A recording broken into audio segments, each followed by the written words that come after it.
यह प्रसंग उस समय का है, पांचों पांडवों को वनवास हो गया था। वनवास जाने से पूर्व पांडवों ने भगवान श्री कृष्ण से कहा, अभी यह द्वापर का अंतकाल चल रहा है, आप हमें बताइए कि आने वाले कलयुग में कलिकाल की चाल या गति क्या होगी, कैसी होगी। श्री कृष्ण कहते हैं, तुम पांचों भाई वन में जाओ और जो कुछ भी दिखे वह आकर मुझे बताओ, मैं तुम्हें उसका प्रभाव बताऊंगा। पांचों भाई वन में चले गए।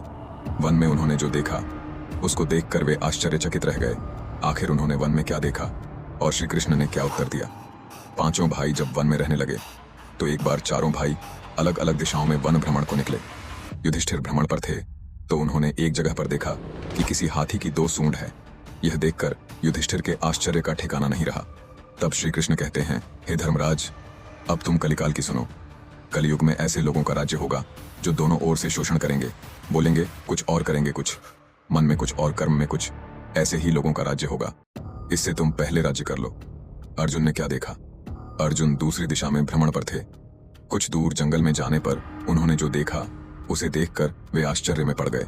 उन्होंने देखा कि कोई पक्षी है, उसके पंखों पर वेद की अर्चाएं लिखी हुई हैं, पर वह पक्षी मुर्दे का मांस खा रहा है। युधिष्ठिर के बाद अर्जुन ने कहा कि मैंने जो देखा वह तो इससे भी कहीं ज्यादा आश्चर्यजनक था। मैंने देखा कि एक पक्षी के पंखों पर वेद की रचाएं लिखी हुई हैं और वह पक्षी मुर्दे का मांस खा रहा है। तब श्री कृष्ण कहते हैं, इसी प्रकार कलयुग में ऐसे लोग रहेंगे जो बड़े ज्ञानी और ध्यानी कहलाएंगे। वे ज्ञान की चर्चा तो करेंगे लेकिन उनके आचरण राक्षसी होंगे। बड़े पंडित और विद्वान कहलाएंगे किंतु वे यही देखते रहेंगे कि कौन सा मनुष्य मरे और हमारे नाम से संपत्ति कर जाए। हे अर्जुन, संस्था के व्यक्ति विचारेंगे कि कौन सा मनुष्य मरे और संस्था हमारे नाम से हो जाए। हर जाति धर्म के प्रमुख पद पर बैठे विचार करेंगे कि कब किसका श्राद्ध हो, कौन कब किस पद से हटे और हम उस पर चढ़े। चाहे कितने भी बड़े लोग होंगे किंतु उनकी दृष्टि तो धन और पद के ऊपर, मांस के ऊपर ही रहेगी। ऐसे लोगों की बहुतायत होगी, कोई कोई विरला ही संत पुरुष होगा। भीम ने क्या देखा। दोनों भाइयों की तरह भीम भी भ्रमण पर थे। भीम ने जो देखा वह भी आश्चर्यजनक था। उन्होंने देखा कि गाय ने बछड़े को जन्म दिया है। जन्म के बाद वह बछड़े को इतना चाट रही है कि बछड़ा लहूलुहान हो गया। अर्जुन के सवाल के जवाब के बाद भीम ने अपना अनुभव सुनाया। भीम ने कहा कि मैंने देखा कि गाय अपने बछड़े को इतना चाटती है कि बछड़ा लहूलुहान हो जाता है। तब श्री कृष्ण कहते हैं, कलयुग का मनुष्य शिशुपाल हो जाएगा। कलयुग में बालकों के लिए ममता के कारण इतना करेगा कि उन्हें अपने विकास का अवसर ही नहीं मिलेगा। मोह माया में ही घर बर्बाद हो जाएगा। किसी का बेटा घर छोड़कर साधु बनेगा तो हजारों व्यक्ति दर्शन करेंगे, किंतु यदि अपना बेटा साधु बनता होगा तो रोएंगे कि मेरे बेटे का क्या होगा। इतनी सारी ममता होगी कि उसे मोह माया और परिवार में ही बांध कर रखेंगे और उसका जीवन वहीं खत्म हो जाएगा। अंत में बेचारा अनाथ होकर मरेगा। वास्तव में लड़के तुम्हारे नहीं हैं, वे तो बहुओं की अमानत हैं। लड़कियां जमाइयों की अमानत हैं और तुम्हारा यह शरीर मृत्यु की अमानत है। तुम्हारी आत्मा परमात्मा की अमानत है। तुम अपने शाश्वत संबंध को जान लो बस। सहदेव ने क्या देखा। सहदेव जब भ्रमण पर थे तो उन्होंने चौथा आश्चर्य देखा कि 6-7 कुएं हैं और आसपास के कुओं में पानी है, किंतु बीच का कुआं खाली है। बीच का कुआं गहरा है फिर भी पानी नहीं है। उन्हें यह देखकर घोर आश्चर्य हुआ कि ऐसा कैसे हो सकता है। भीम के बाद सहदेव ने पूछा, हे श्री कृष्ण, मैंने जो देखा उसका क्या अर्थात है।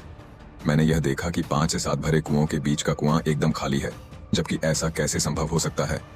तब श्री कृष्ण कहते हैं, कलयुग में धनाढ्य लोग लड़के लड़की के विवाह में, मकान के उत्सव में, छोटे बड़े उत्सवों में तो लाखों रुपए खर्च कर देंगे, परंतु पड़ोस में ही यदि कोई भूखा प्यासा होगा, मर जाएगा और वे देखते रहेंगे।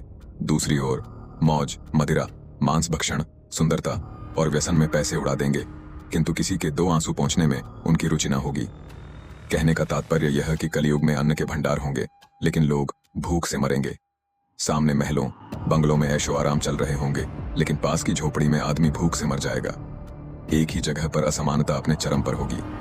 नकुल ने क्या देखा। नकुल भी भ्रमण पर थे और उन्होंने भी एक आश्चर्यजनक घटना देखी। नकुल ने देखा कि एक पहाड़ के ऊपर से एक बड़ी सी शिला लुढ़कती हुई आती है और कितने ही वृक्षों से टकराकर उनको नीचे गिराते हुए आगे बढ़ जाती है। विशालकाय वृक्षों भी उसे रोक न सके। इसके अलावा वह शिला कितनी ही अन्य शिलाओं के साथ टकराई पर फिर भी वह रुकी नहीं। अंत में एक अत्यंत छोटे पौधे का स्पर्श होते ही वह स्थिर हो गई।